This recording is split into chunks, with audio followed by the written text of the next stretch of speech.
you so much for joining me on my program once again. I appreciate you wherever you're joining me from. I say good morning, good afternoon, good evening. Accept my greeting according to your time zone. If you have not subscribed to my channel, please kindly subscribe to my channel. Click the notification bell so that you'll be notified each time I upload a video. You can be among the first to receive it. Then go to the comment section at all time. Leave your comment, drop your contribution. If you have suggestions, make it out there. If you have any criticism, put it down on the comment section. It will make us to get better, presenting you a better program. Ohaneze Ndigbo Worldwide has a new man in charge, as Chief Emmanuel Iwanyanwu has taken over the Igbo socio-cultural group, replacing the late Professor George Obiozo.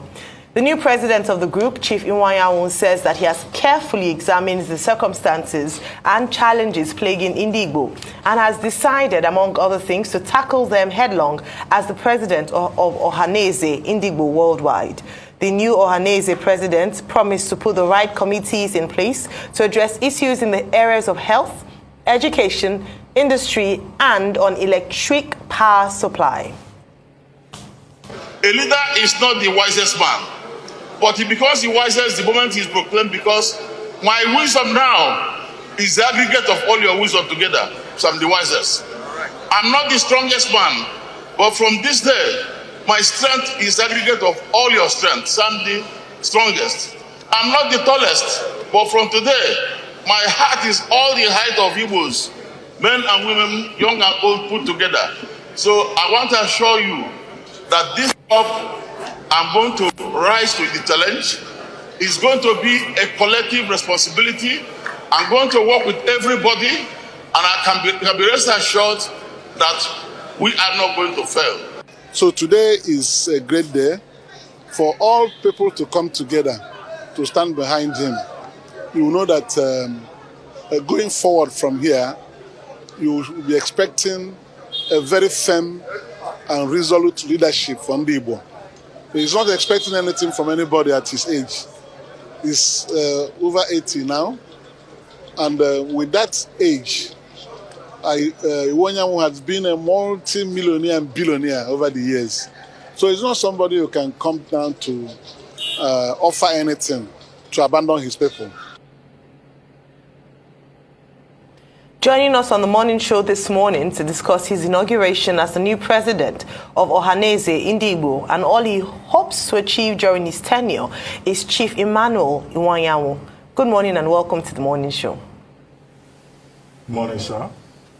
Good morning. Thank you for joining us. Well, congratulations on your inauguration yesterday by the Imeobe and your emergence as the President General of the Ohanaeze Ndigbo Worldwide. You had said in some of your remarks that your ambition was to have been President of the Federal Republic of Nigeria. But now you are President General Ohanaeze Ndigbo Worldwide. Well, President is President. How do you feel and what are your plans? Well, thank you very much. I think, is that Ruben? Is that Yes, Ruben sir. talking to me? Yes, sir. Morning, sir. Okay, Ruben. Ruben, well, we're all friends and colleagues. I'm glad to meet you once more. I want to thank Arise Television for this opportunity, and please my best regards to our dear friend and colleague Ndoka. And Arise have done very well. Yes, I'm now the President General of Ohanaeze Ndigbo, and that position confer on me the leadership of Igbos all over the world. We have Igbos everywhere, and I have made up my mind to do my best. I'll do my best. And people who know me in the past, Igbos have confidence in me. And in fact, I want to say that this is the first time Igbos produced somebody without acrimony. It was unanimous everywhere. I'm overwhelmed, very completely by the love they have shown me, and that convey on me a lot of responsibility in carrying out my duty. Those your people who were at the venue yesterday when I was sworn in, notice that at least five states in Igbo land, the southeast, the governors and the deputies were there, and so for the first time they all came together to support me and promise that at every stage they will be with me. So I'm quite happy, and I don't have any doubt I will succeed. Well, congratulations once again, Chief Iwanyanwu, on your inauguration. I'd like to ask you... Thank you very much. For your priority areas, you have mentioned a few things that you'd focus on during your tenure as President General. I'd like you to please highlight some of them. I know some of which might be of interest, might be you saying that you would secure the release of Nnamdi Kanu, and also the fact that you would be pushing for an additional state in the southeast area of Nigeria. Please, can you expound a bit more on your areas of priority during your tenure? Yes. Frankly speaking, there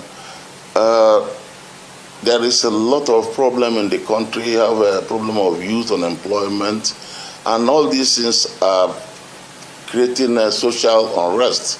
Most of the problem we have in society today, you have government killing people, kidnapping, is caused mainly by unemployment. So we are going to work together with the state governors in the southeast and Igbo land, those with us, because southeast comprise not only the 5 southeast states but also rivers and delta states. Of course, there are Igbos who are indigenous of other states like Akwa Ibom, like Benue, like even Kogi, like Bayelsa, Cross River, and then Igbos are indigenous, but major Igbos live in 7 states. We are going to look at possibilities of facilitating employment opportunities. I have worked in 1914 when Nigeria was amalgamated. Igbos were actually not very highly developed. Igbos were quite far behind in all aspects of development and civilization. But by 1960, when we had independence, Igbos came to the top. Top in education, top in industry, business, top even in bureaucracy, top in military science and technology. So we were and what caused it is because of education. Igbos embrace education. So we are going to look at it very seriously. We also, Igbo businessmen, we have never had political power seriously. We have been fighting to have political power. We have never. But yet, we are very highly advanced. If you come to Southeast and many parts of Igbo land, you see there is a lot of development. Most of this development is actually caused by our businessmen.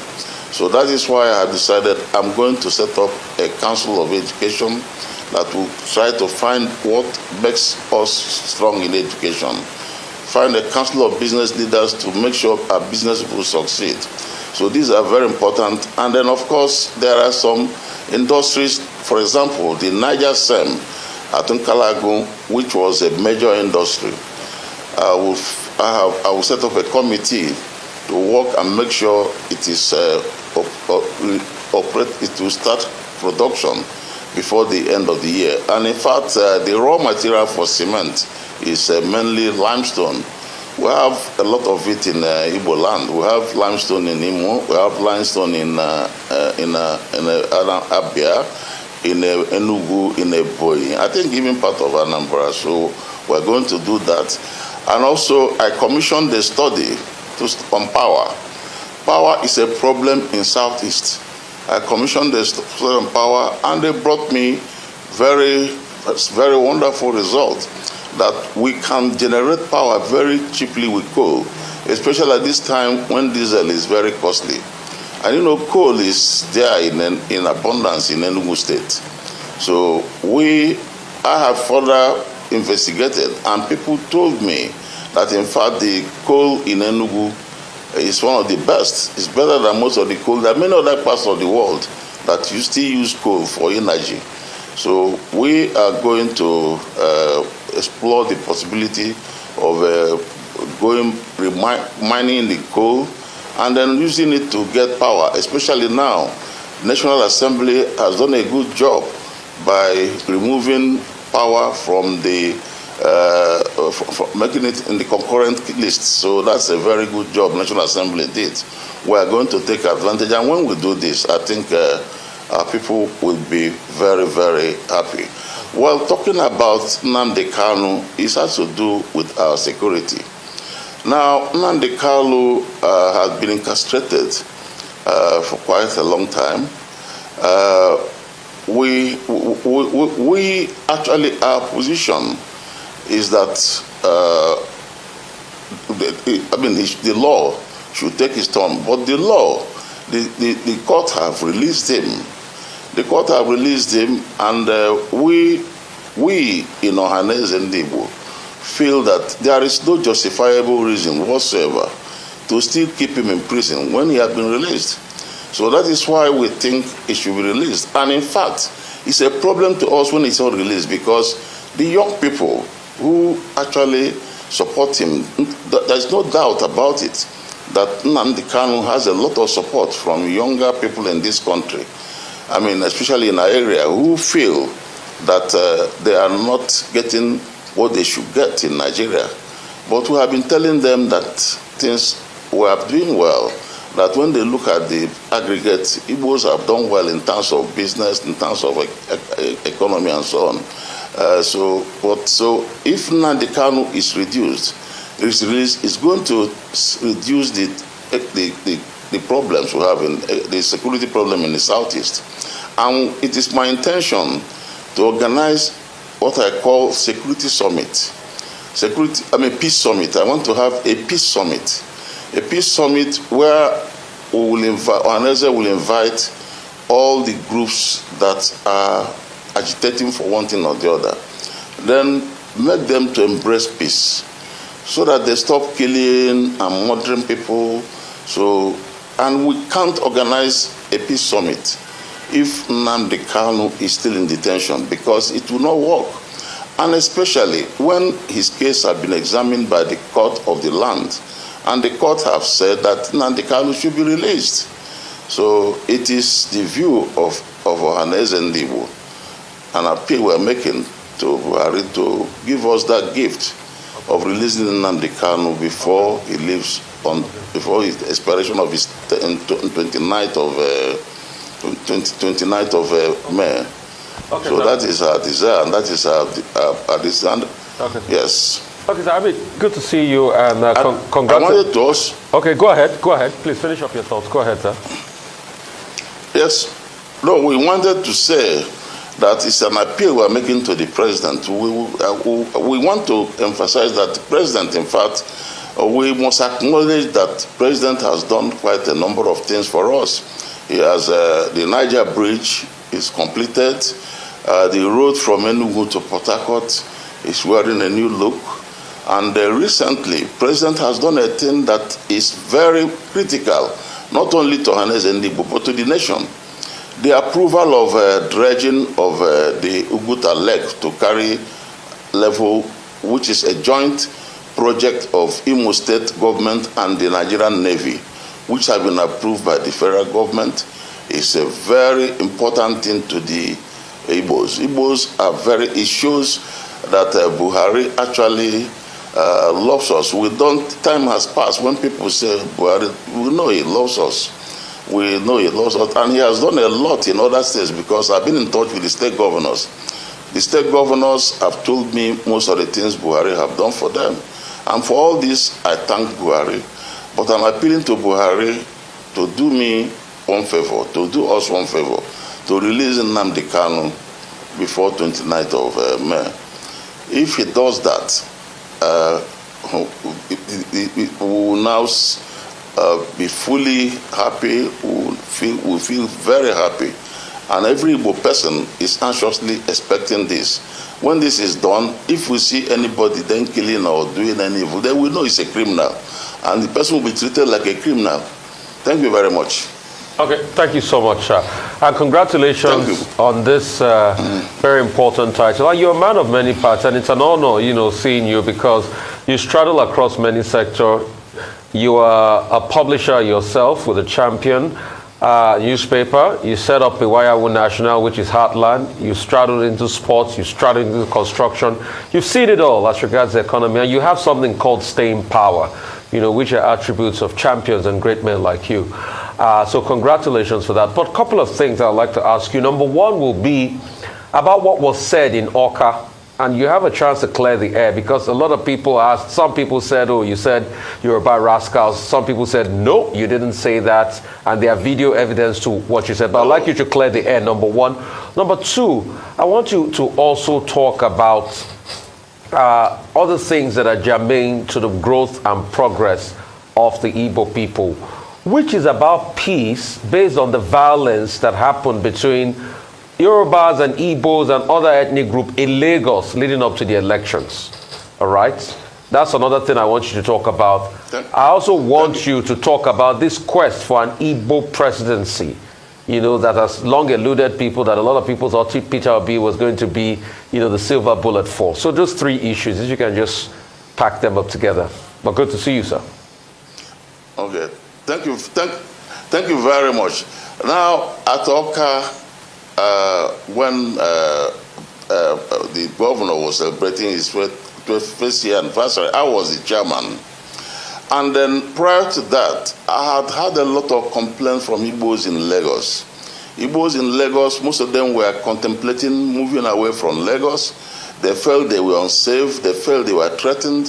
Some of their children, when they go to school, they don't say that if they say they are Igbos, they receive hostility from people. And some of them, at times, even instead of this, they don't want to say the Igbos. They say it was a very embarrassing situation. I had to put a call to some of prominent Yoruba leaders who are my friends. And after discussing with them, I was convinced that there was no problem whatsoever between Igbos and Yorubas. But rather, people I described as political rascals. People I describe as political rascals were the people who were causing all those things. It's not, they're just doing it for personal motives. Nothing to do with the relationship between Igbos and Yorubas, which had been very good. So I now, as a leader, told the Igbos, don't be afraid, stay in Lagos. Yorubas are friends, they are brothers, they have been with us over the years. Right from the time of Chief Awolowo. Chief Awolowo was a person who showed love for Igbos. When he was running for presidency, he chose an Igbo as his running mate in those days. And there are many things he did. Even myself, as a young man, I used to visit him. Even when I started nurturing ambition to presidency, I went there, he blessed me. I regarded him and his father, his wife, Hannah, as my parents. Even their Tokumbo was quite close to us, our family. And even the publisher of one of his sons, publisher of the Tribune, who were very close. Yorubas are very close to us.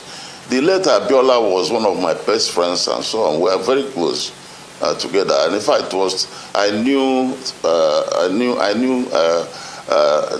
Tinubu through Abiola, so Yorubas are close. I told our people they should step back. But I was surprised to see somebody manipulate the story. It was completely manipulated. There was the place I said the Yorubas are not at war with Igbos. Somebody just cut off, he just removed the thing. If you listen to that news, they've said there is a gap. After Yorubas are, you will see a space, political rascal. Somebody just fix it. And it's a very serious thing in Nigeria, very dangerous, that people can manipulate stories, fix stories. Media, I think Arise was there at Awka, Channel was there, many other media, they were there. And they recorded what I said, was transmitted live. I never said, I didn't at all say Yorubas are political rascals. I never said that. I only said that those who are beating Igbos are political rascals. I never used the word Yorubas. But somebody wanted to create crisis between Yorubas and Igbos by cutting off and forging the thing, fabricating it, to put Igbos. And I'm very grateful to Senator Shehu Sani. He was the first person who, on his media, released the information that the thing was fabricated. And he drew attention of people to listen to the thing after Yorubas that he will hear some noise below. So somebody just fix it. And I'm using Arise Television to appeal to Nigerians that this is dangerous and to appeal to leaders when they hear any story, because Nigerian fraud had reached advanced stage when people can fabricate story with somebody's voice by bringing voices at different times and joining them together. Somebody can be sent to jail. Somebody can even be killed by this. I think it's not fair for Nigerians to get to this level of crime. It's very bad. So that is the point about it. However, about what happened in Lagos, I think really it was the height of, it was a very embarrassing situation. A very embarrassing situation when at this time, in the year 2023, after so many years of independence, that a Nigerian citizen will be told that in a part of the country where he lives, where he has domiciled, where he has invested, that is no more his own, he should go. You know, this is why I say they are rascals. You see, we are not going to take it serious because we know it's not the Yoruba view. Yoruba leaders have come out openly to criticize that action. And I would like the government to criticize it. And I also know Igbos in Lagos have told us that the governor of Lagos State has been good to Igbos. The governor of Lagos State has been good to Igbos, so he's not against Igbos in any way. In fact, I think he even appointed some Igbos in his cabinet and so on. So I don't think we have any problem. It's just political rascals. And politicians should be very careful about those who work for them. Some of them can destroy the country, and that is the problem of leadership. At times, a leader is accused of one problem or the other. At times, he is accused of fraud. The fraud is committed by their followers. So leaders in this country, what I advise them is, watch out those you recruit, either as helps, aides, or thugs, or whatever it is. If you get a murderer, a criminal, and make him a thug and he's working for you, then you have to take responsibility for whatever action, whatever crime he commits, because the person is already a criminal. So I think what happened in Lagos should teach us a lesson that it's clear to everybody that they fabricated that story against me. It's clear that that video, those who listen to it again will see that it was fake. So people now should be very, very careful. So the lesson is, Nigeria crime has advanced, we should avoid it. And then with the Ohanaeze Ndi Igbo, have a lot of respect for Lagos State, because over the years, since even before the amalgamation of Nigeria, Igbos lived in Lagos. Igbos have invested in Lagos. And Igbos, wherever they go, they don't cheat the native. Igbos, when they want property, they buy. They settle down. Igbos in America, they buy properties in America, they live in America. Igbos in London, they do the same. There is no part of the world Igbos have been thrown away because they are not indigenous. Because people respect their right to property. When Igbos live anywhere, they also contribute to the development of the place. And that is the culture of Igbos. That's why we are spread everywhere. So we believe that that will be the last time. Yes, sir. Ohanaeze Ndigbo that will be the last time. Yes, sir. Anybody will come and tell an Igbo man that he should pack away from his house. They pack away from the place he built a house and where he lives. Well, thank you so much. Thank you, Chief Iwanyanwu, President General of Ohaneze Ndi Igbo Worldwide. Thank you for your time this morning. And once again, from the Arise Morning Show team, congratulations.